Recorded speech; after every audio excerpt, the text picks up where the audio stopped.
morning. It is morning huddle time. Good morning. It is morning huddle time. I'm Chad Prinky here alongside Stacy Holzinger, as always. The nature of the beast is the competitive nature of the industry. Is if you can see it, you can be it. It's all about the people. The people are what make it great and worthwhile. Yeah, anything that I think helps build the story behind the company is great. These are the things that that you're like, we don't need that because we have plenty of work right now. Got it. But if you don't do it now, where are you going to have work in the future?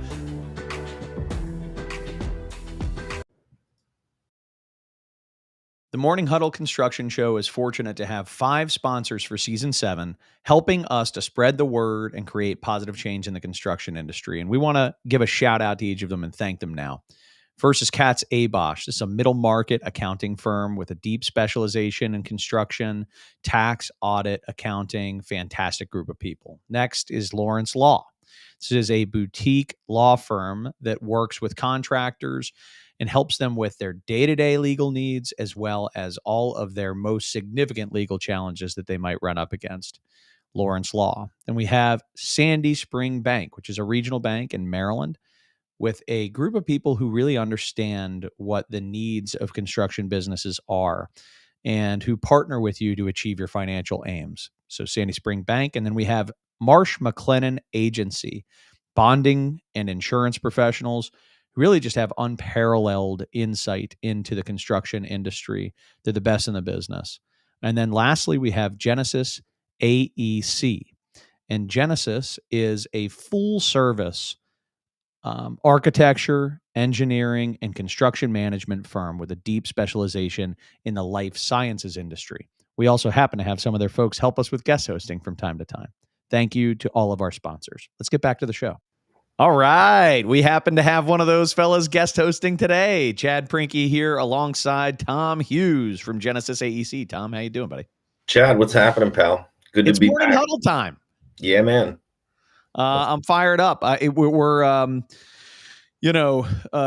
just in the front end of my favorite season, which is arguably football, but also autumn. I like them both. I think they happen to coincide. How your boys? How's the Eagles looking? They are off to a little bit of a rocky start. They got some mistakes that they got to clean up, but they're 2-1. So I would, 3-0 would have been nicer, like your Steelers are. But that's right, boy. I'll take 2-1 with 2 ugly wins and an ugly loss. So really. Just a lot of ugly, but we're on the plus side of the ledger. Well, we know a thing or two about ugly in Pittsburgh, pal. I can tell you that right now. The last win was pretty-ish, but the first 2 were making the other team cry uncle. Defense wins championships, or at least wins games against the Atlanta Falcons. Right. But it's always a fun time of year, man, and I'm enjoying the weather change and everything getting nice and all that jazz. And I don't know if you know this about me, Tom, but I like the rain. You like the rain? I enjoy making sure things are growing, Chad. That's why you like the rain. That's exactly right. It's growth. It's growth, and it's we get this security of knowing that we're not going to have a drought.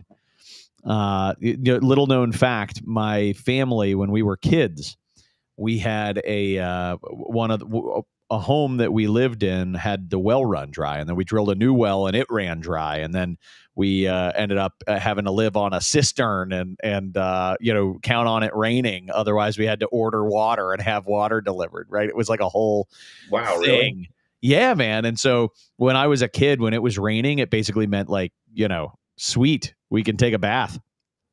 Where did you grow up? Well, this was one house in rural Western Pennsylvania, and I don't really remember it. I was there from the time I was born to the time I was 5, and then as good luck would have it in this particular case, the state took our home for the Pennsylvania Turnpike. Oh, okay. Yeah, and we were like, okay, I guess do it top dollar, darn it. We expect top dollar for this house that has no water. On my side of Pennsylvania, we always had water. So Water. Yeah. Actually, we call it water. We call it water because it's so plentiful. That's what we call it, water. Yeah. Yeah, no doubt. Well, cool. So, Tom, we have a guest today, Scott Arias. Let me pull Scott on. I know he's had some technical issues getting rolling this morning. Scott, are you with us? I'm with you. Can you hear me? Nice. And you sound great. You look great. Well, thank you so much for joining us. Some storms over here in Kentucky today. Is there really? Yeah. Yeah, Kentucky's pretty much a guarantee for good storms in the shoulder seasons. You know, get a lot those of people, spring and fall storms. A lot of people don't know. We have everything from earthquakes to tornadoes to a lot of different things. People don't think about earthquakes when they think of the East Coast. You ought to think about giving a speech for like the Kentucky Tourism Board. Well, that would be easy. There's plenty of bourbon. There's bourbon, right? Bourbon, Kentucky, earthquakes and bourbon, boys. Yeah. Let's go. That's awesome. Well, so Scott Arias is the CEO of ACE Consulting. Scott and I have known each other for a couple of years. We're both a part of a peer group that we're both quite fond of, and through that conversation, realized that we have some opportunity actually to add value to our listeners here and viewers on the Morning Huddle. So Scott is on to talk about time impact analysis. And Scott's business, I mean, I'll take a stab at it, Scott, but then you can pick me up here. But it's, construction management, front to back with clients. They do a ton of work in the federal space. They do a lot of other, state and local work too, but I believe a ton of federal work. And Scott, pick me up. How else would you describe ACE Consulting? I just tell everybody we're Division I services. Yep. Because everything in Division I, from staffing to project administration to security services, training, it all fits into the Division I of any project specs. Right on. And is there any particular project type or size or any of that kind of stuff that you guys focus in? Pretty much federal is about 80% of our work. Yeah. And then the other work is, various commercial. We've worked on some very large projects. Multi-billion-dollar projects recently. And seems like there's more and more of those big projects. Yeah, mega projects are definitely a thing. They have their pluses and minuses too on their local economies. Absolutely, labor. Yep. That's what I'm saying. Yeah, they can just drain a market of all available labor. And that's what they're doing here. And there's more mega projects now than there really. I think it's pretty unprecedented times that way. It's going to be, especially with the infrastructure work they're going to be doing. My gosh, yeah, I can appreciate that for sure. So lots of cool opportunities for a company like yours to get involved and help out during times like this. So let's start out as we talk about time impact analysis. What is just the layman's version of time impact analysis? What is that exactly? Okay, so you mentioned time impact analysis, and that's I always say self-explanatory, but it's not. So you have time, you have some type of impact to that time, and then analysis of what that impact is. And I know you're not supposed to use a definition, words with the definition of something, but that's essentially what it is. We just say, okay, when you have an impact to your schedule, we're going to tell you whether you're entitled to more time or not. And then with time comes compensation, because of general requirements, commonly known in construction as general conditions cost, So that's kind of in summary, and we use it commonly within the federal arena because every change order, a time impact analysis has to go into every individual change order. Everyone thinks about money, but nobody thinks of time typically. So, but we're seeing more and more of that in the commercial sector too. I believe it. Yeah. So Tom has hands-on experience with this type of stuff in his day-to-day. I wonder if there's anything that you would add or ask Scott related to his definition there of time impact analysis, Tom. Well, a lot of time, mostly you're going to be focused on the critical path, right, Scott? And we're looking at What's that overall schedule extension, and how does that impact, the staff?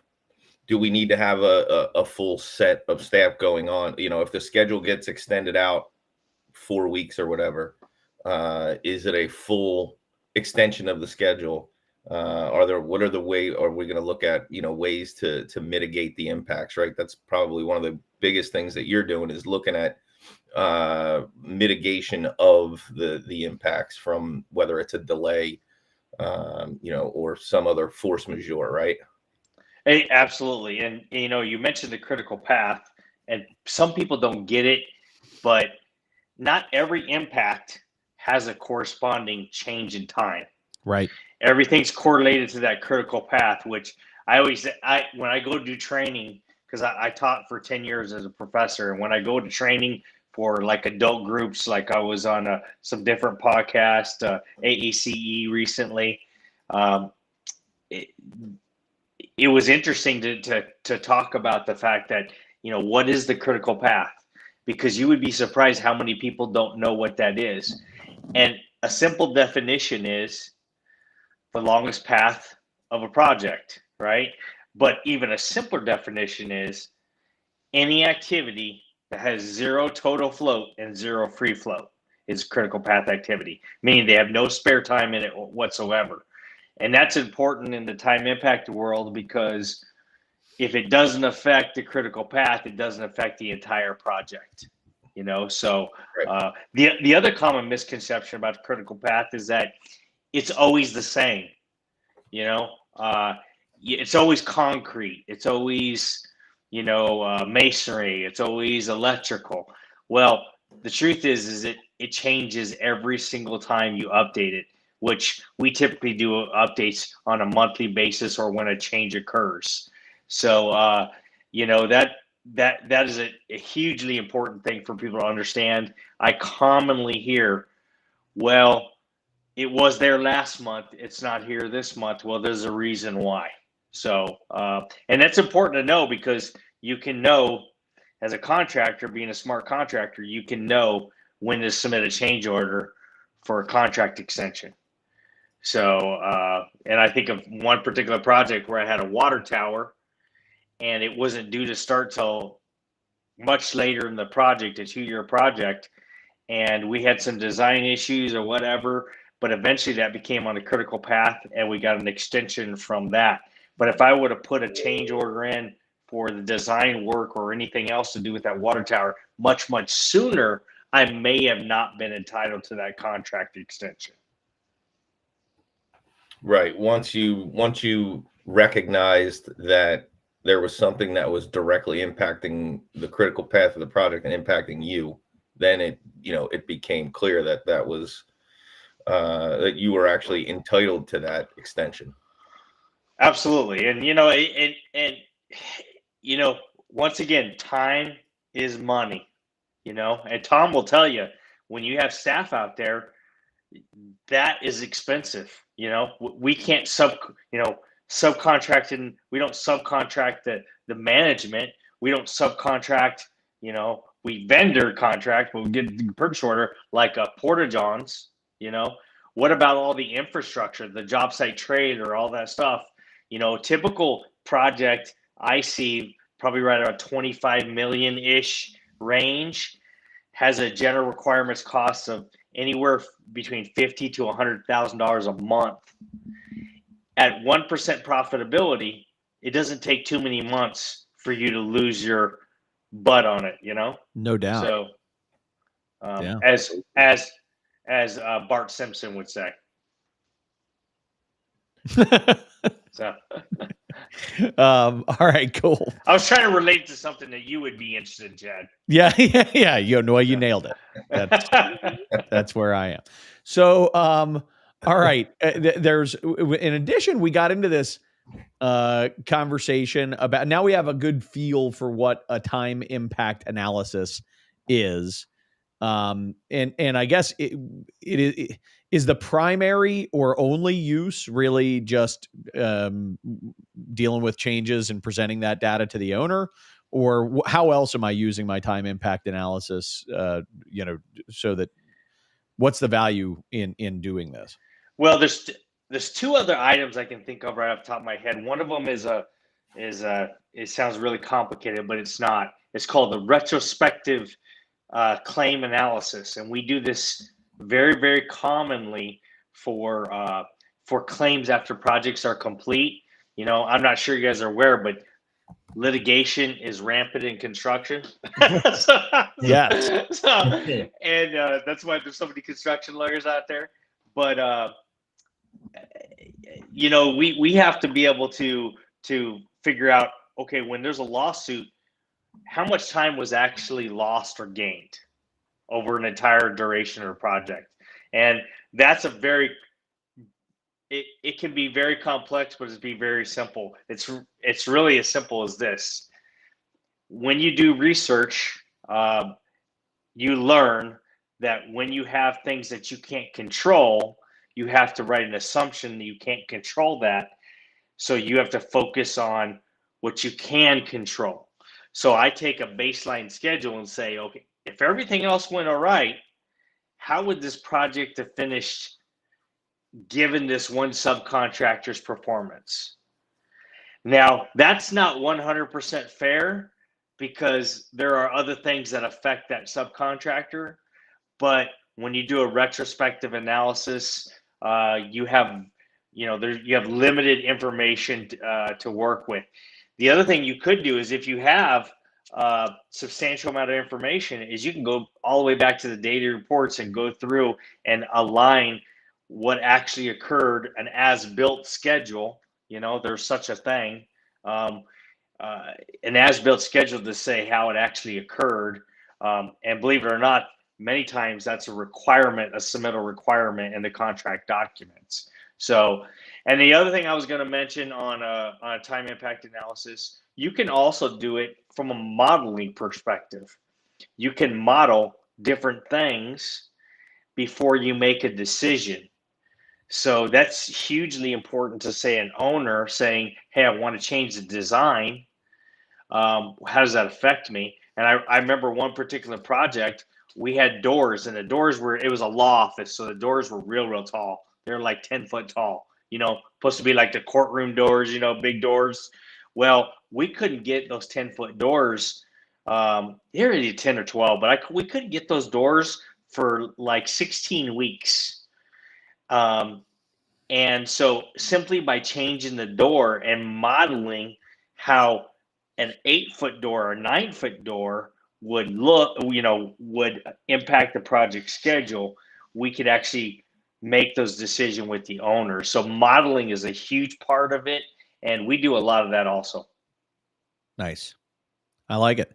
I mean, at the end of the day, isn't it really just having a really firm during construction? It's about, and prior to and during construction, it's about having a really firm grasp on what things that are happening or could happen that impact schedule and what the impact on the overall project will be, the costs associated with that, or how we have to get things if we must hit schedule regardless of that. How do we regain? How do we get back on balance? It's really just having mastery over this stuff. Do you find that most construction management companies, do you find that most CMs or GCs have a good handle on this? So I've been in the business for over 30 years, and I know I don't look like it.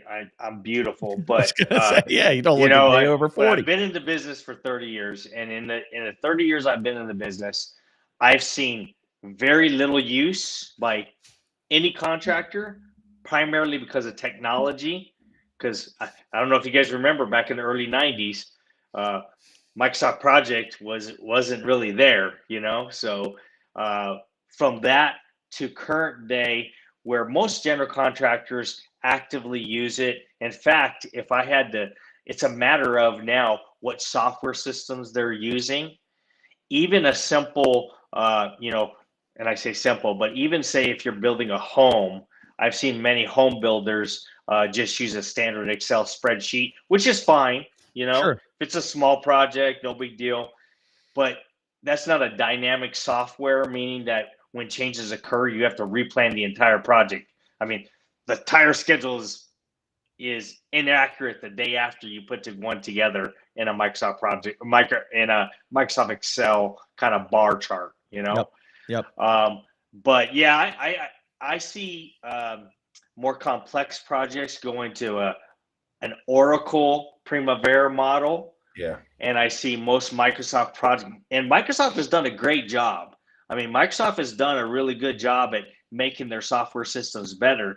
But I don't know if most people realize this, about between 70 and 80% of all their work when they sell Microsoft project goes to IT companies. It doesn't even stay in construction. Sure. So if you've ever been a Microsoft project, you'll see there's a lot of features that we don't use. Right. You know, because they don't apply to us. Now, Primavera is more of a, you know, and I'm not favoring one software or another. I'm just saying, just stating reality. Primavera, although higher cost, is more tuned into construction, really. So I think it's a matter of software systems now, not whether they're using it or not. Although there are people out there that are not using it. So we talked about one term that sounds complicated, but turns out not to be too complicated in the form of the retroactive claim analysis. There's this other term that we talked about prior to today, which is a fragnet. What's that?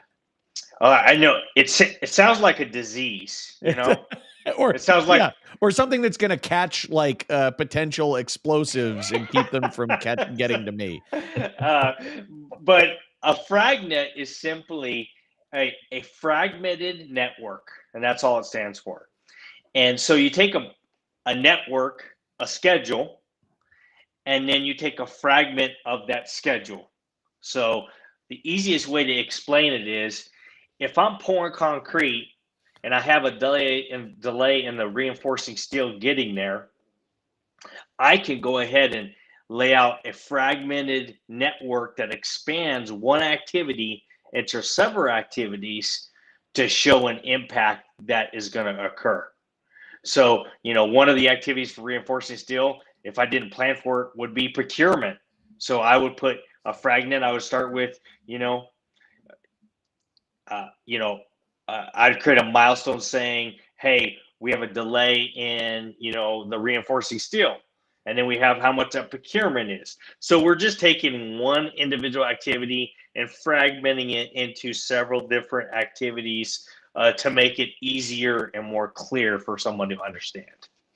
And I'm assuming that also, Tom and I were laughing earlier this morning as we were talking about, it's when you get into this stuff, how much of this is really just to figure out who is holding the bag, who has the financial impact, right? Because if I look at it on a schedule and I say, hey, concrete was delayed, concrete guy has the bag.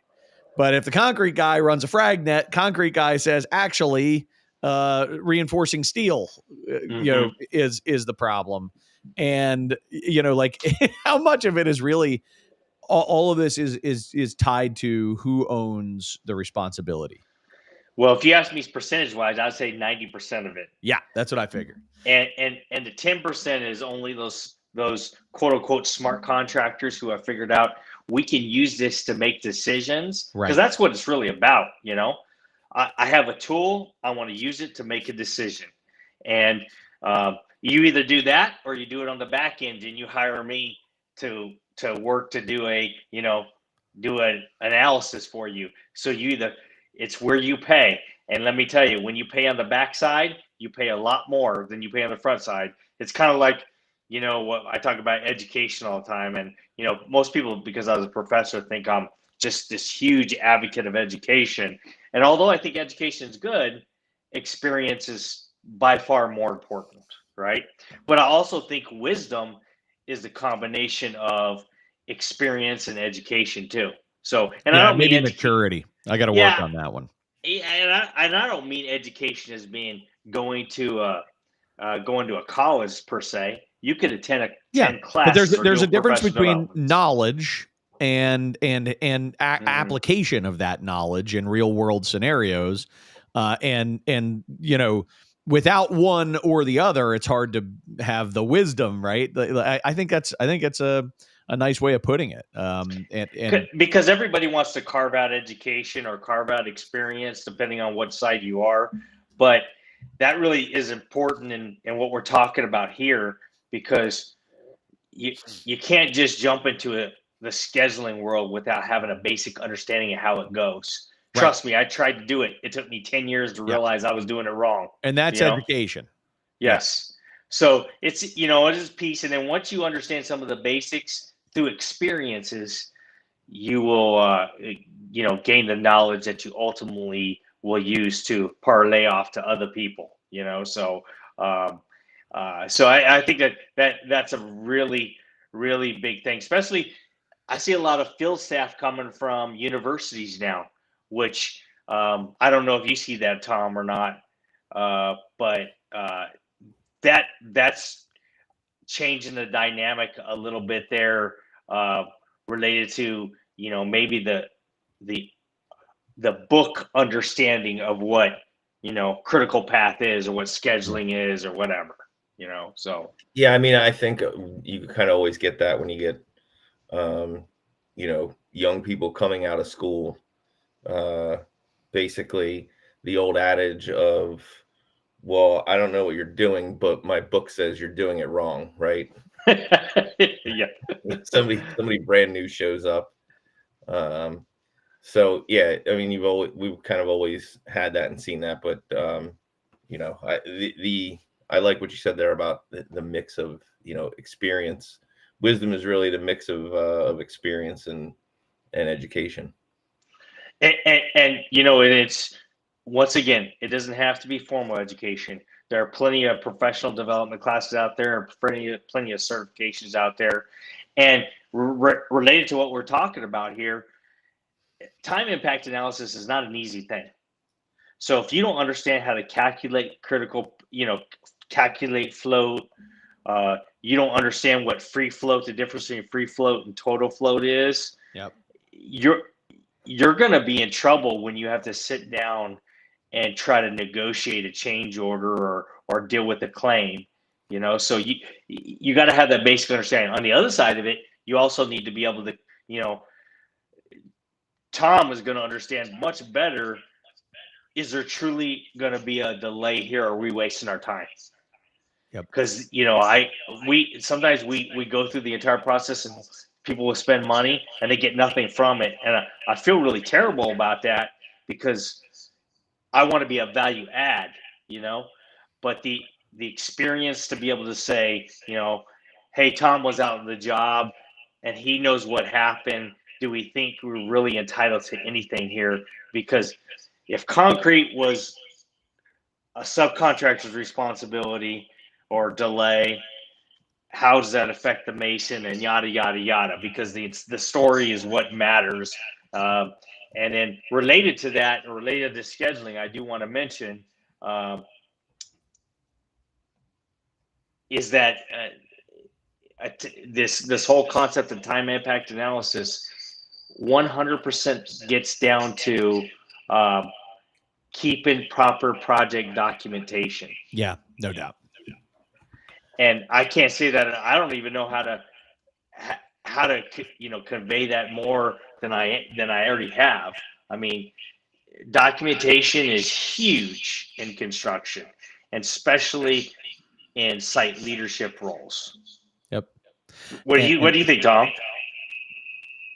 So, I mean, of course, everything, you need to document everything from phone conversations, you follow that up with emails, even to, one of the things we look at, like when we have morning huddles, for instance, who's in the morning huddle? What did we talk about?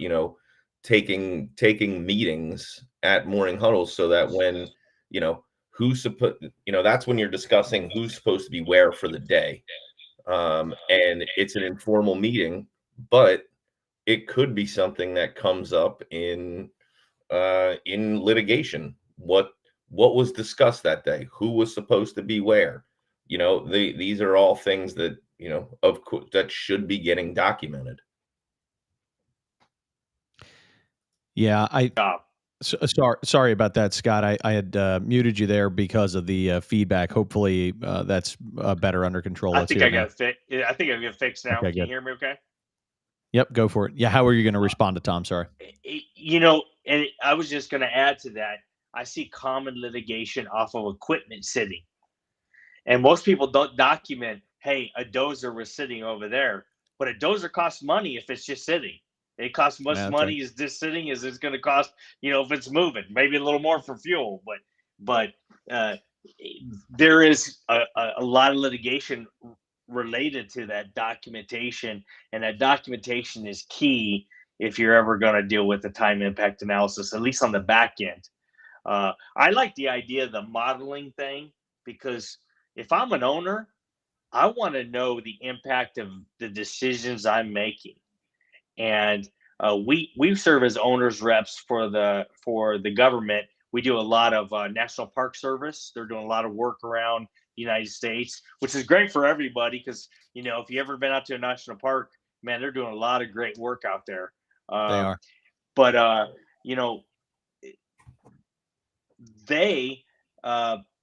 they want to know, hey, okay, there's an impact. Let's look at the schedule. And they actually require us to do an analysis. And that makes it a little tough, because most of our field staff that we have are an older generation. And our field staff being an older generation, they didn't learn Microsoft Project, right? Yeah. So one of the things that we tried to do to kind of bridge that a little bit was, they may not understand Microsoft Project, but they sure understand everything about the job, about constructability issues. So how do we take that and get it somewhere? So what we do is we have our field staff out there, but we have an office staff that supports, those decisions and helps model those things. And one of the great things that come out of COVID, actually probably the only thing, the great thing that came out of COVID, was the use of technology like we're using now. In construction, I flew to Kazakhstan and back for a 2-hour meeting. That's ridiculous, Yeah. But now it's just, hey, let's get on Teams, or let's get on, Zoom or whatever. And that has changed overnight. It seemed like it was just like overnight, everything just changed related to how we communicate. Even, simple things like, we use Teams, we use chat in Teams, and I have that up constantly, in the background. And I communicate more probably on Teams today than I do email, or probably equal, And it's the game of communication is changing dramatically. And I see, speaking of changes, we have a lot of changes with AI going into the scheduling world, and that's going to help things like modeling and time impact analysis much easier, rather than having to manually go through a whole bunch of data. Scott, what type of programs or tools do you guys use for analyzing, like a CPM schedule, or pulling out a Fragnet and analyzing that for any kind of delay impact? Well, you can use take Primavera, for example. They have a claim digger in there, which goes through and it tells you everything that changes. You can compare 2 different schedules, so you can go in there and look at baseline compared to actual, or Fragnet from one point to another point, and then you can see all the changes that occurred. Once again, it's only as good as the input you put in. So if the superintendent's not giving information or not inputting the actual dates, then most of that data is irrelevant. So when we do the claims analysis, we do a lot of, hey, manual work, because the manual work that to put it wasn't done up front. Wasn't done. Yeah. Right. And that's the cheaper time to do it, which is what you mentioned, already. And I think that's right. Question. So, let's say I'm a general contractor and I'm fired up about this conversation because I'm like, man, I hate when I have to go get my scheduling guy, right. And say, hey, we have a claim, we need to defend ourselves, or whatever. Let's say they're using Procore today. Yeah. Are you saying they should set up a Primavera? And I know you're not a Primavera spokesperson, so we'll make that clear, but I'm just using this as an example. They should set up a Primavera project schedule at the outset, and then will Procore communicate with Primavera and provide sort of real-time updates with the reality in the schedule as things occur?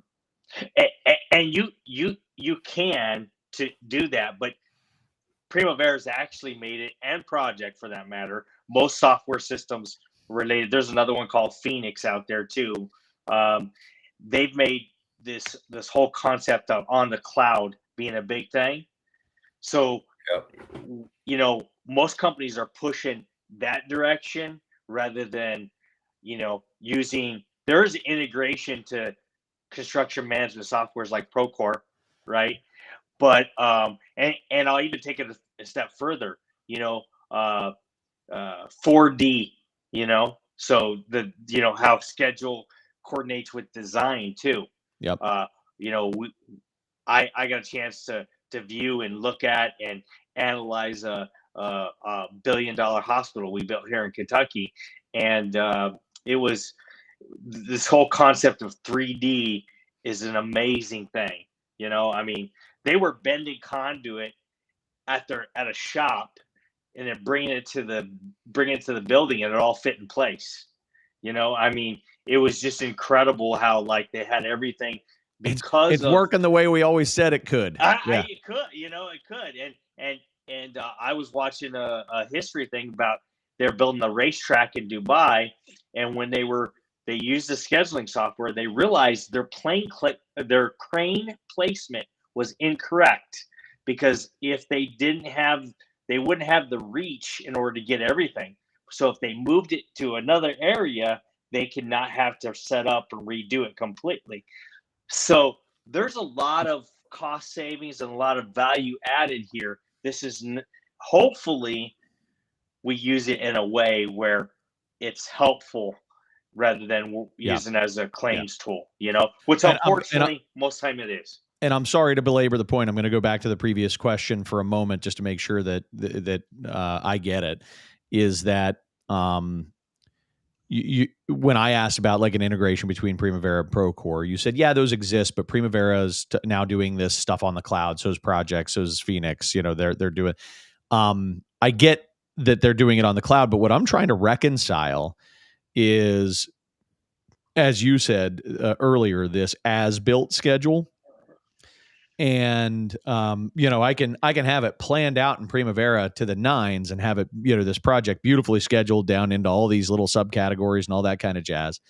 But as soon as the bullets start flying, right, or as soon as somebody gets punched in the face, boom, plans change, and we start operating in reality. How do we reconcile this amazing plan that we've put together in Primavera with reality as it goes in real time? Do I constantly update manually Primavera? Do I just use my CM tool? Is Primavera now my CM tool? How do I do this? Well, how Primavera does it to integrate, they use APIs to integrate. So once that data is inclusive in the software, it'll automatically auto-populate into the different construction management software systems. The key here is being able to input it. And we've made it to where, because I remember days when we didn't have cell phones on the job site. I remember when we had the old landlines. Sure. Because I remember I cut one, it cost $3,000 to fix, So, we go from that to now having, a internet provider on the job site that can, work at a speed of 100 megabytes per second, or 1 gig per second.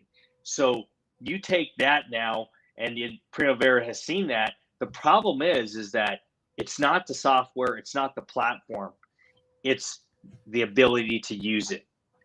And that, unfortunately, in my humble opinion, and you got to take this from me being an educator at 1.2, is there's just not enough of that out there, and universities are not doing a good enough job to push out that information. And honestly, organizations that are in construction, like AGC and stuff like that, they have limited resources to be able to provide that data, but they're probably the perfect position group to be able to help that change occur. Got it. All right, cool. So just real quick, Mark Drury made a good point in the comments about, basically setting up that initial schedule and baselining the schedule, properly baselining the schedule.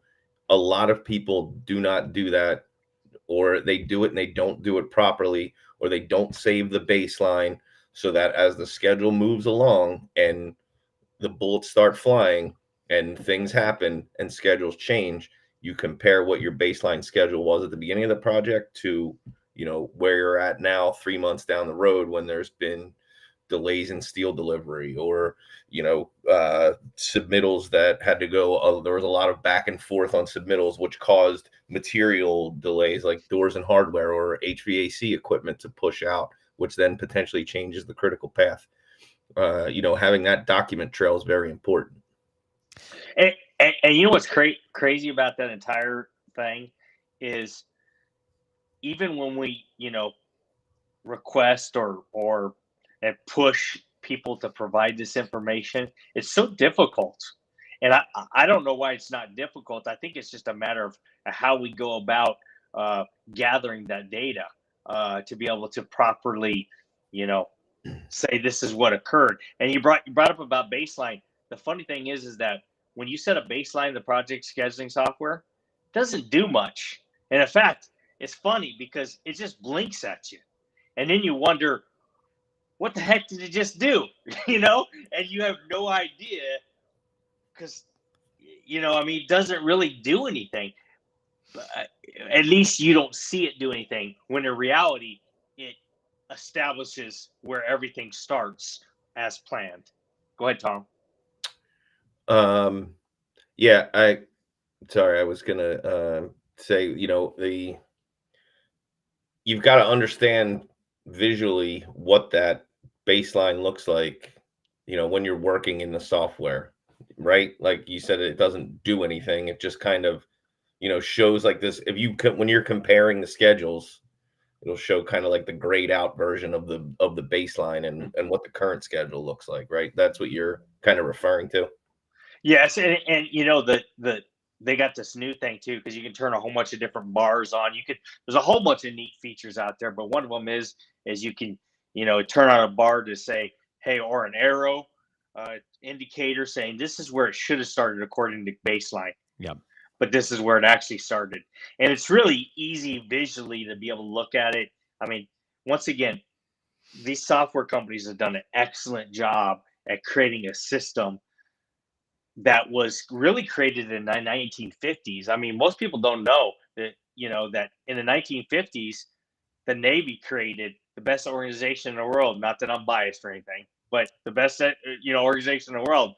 The Navy used it to construct submarines, and why did they do it to construct submarines? It's because in the old days, you had a hole and you got to get everything in the hole.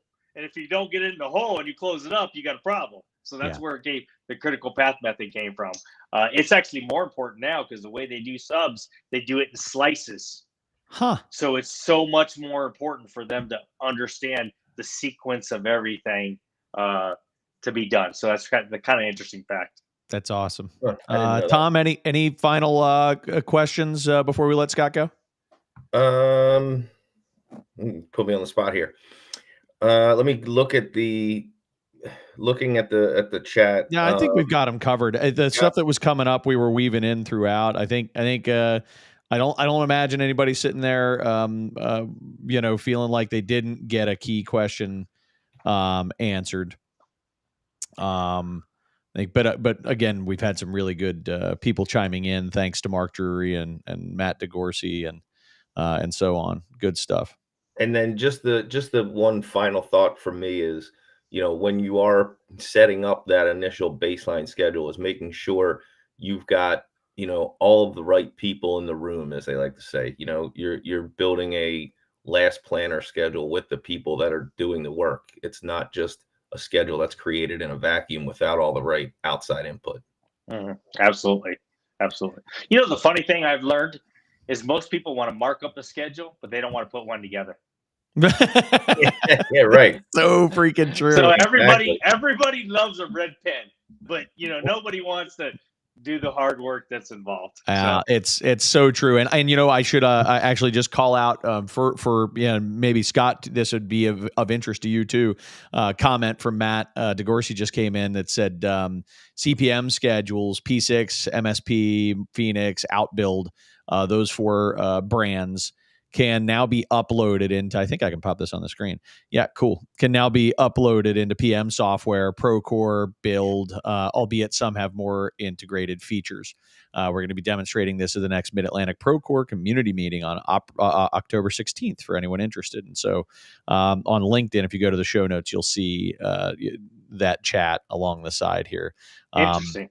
Yeah, it's and this goes to what the core of what I'm really saying here, and that I appreciate, no, scheduling is scheduling, and then construction management is construction management. Well, but what I'm saying is hold on, everything we're doing every single day impacts the schedule, and wouldn't it be awesome if we could have a baseline and we could actually get an automated deviations chart, from the baseline that's just coming from me tracking the project and not having to go to your point also earlier, Scott, on knowing how having the AI components do the heavy lifting for you. If you're doing the front end data collection, which you're saying is the biggest gap, and we're getting it into these awesome tools, we should have the ability to do some pretty great things very efficiently to both, run a better project and protect ourselves in the event that a project goes bad. Scott, you're a wealth of knowledge, man. My biggest takeaway from this conversation,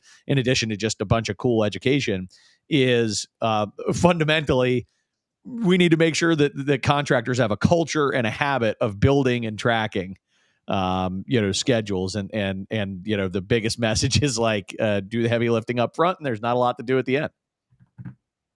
Absolutely. And I'll leave you with one last thought too, is, when we do evaluations, when they do evaluations for federal projects, they look at best value. One of the documents they request is a project schedule. And most people don't understand why. Why do you want a project schedule? It's because it's a litmus test for contractors to see if they know what they're doing. And that's all it is. And so it's extremely helpful to understand it and be able to communicate that too. And I see the ones who are successful and the ones who are not, and those are the ones who actively use their schedule, and the ones who are not are ones who don't. Awesome. Well, thank you so much for being with us, Scott. This has been great. We'll grab I know there's some stuff that you're going to provide us. I'm going to put a PDF with some information on time impact analysis, whatever. Also put some contact information if you want some greater clarity. We actually have a helpline at ACE for instances such as those. Awesome. Beautiful. We look forward to it. We'll drop it in the show notes. Thank you again for joining us. Thank you, Chad, Tom. Thanks, Scott. See ya. All right, Tom, let's close this thing out. So it's so funny. I naturally resist the details, right? The details are not my happy place. Yeah, it takes time to get in them and through them. I can tell Scott's a details guy. Yeah. I can tell he would enjoy being down and dirty on a project.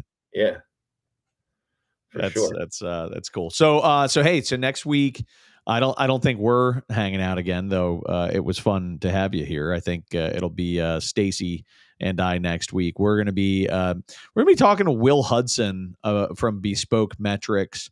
They're a data management and analytical model development company that focuses on creating basically like data dashboards for contractors.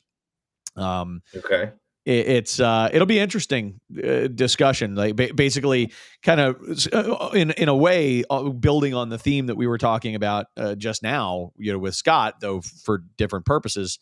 Just some of the using the data that you're gathering to make better business decisions in your company is, I think, applicable in all industries, but certainly nice to talk to somebody who spends their full time doing it in construction, which is cool. Right. Like looking at key performance indicators, I'm assuming, to kind of keep score. And Yeah. if you're not keeping score, how do you know if you're winning, right? That's exactly right. Yeah. So we look forward to having that. And Tom, I look forward to hanging out with you again, both on the show here and in person the next time you find your way down here, or I find my way up there, buddy. Right on, bud. Thanks, guys. And just one final note for our audience. Stacy and I love doing the Morning Huddle Construction Show, but it is neither of our full-time job. And one thing that I think we don't take enough time to remind people of, and I'll take a moment here, is to say that Stacy runs an awesome company. She runs a company called Steel Toe Communications.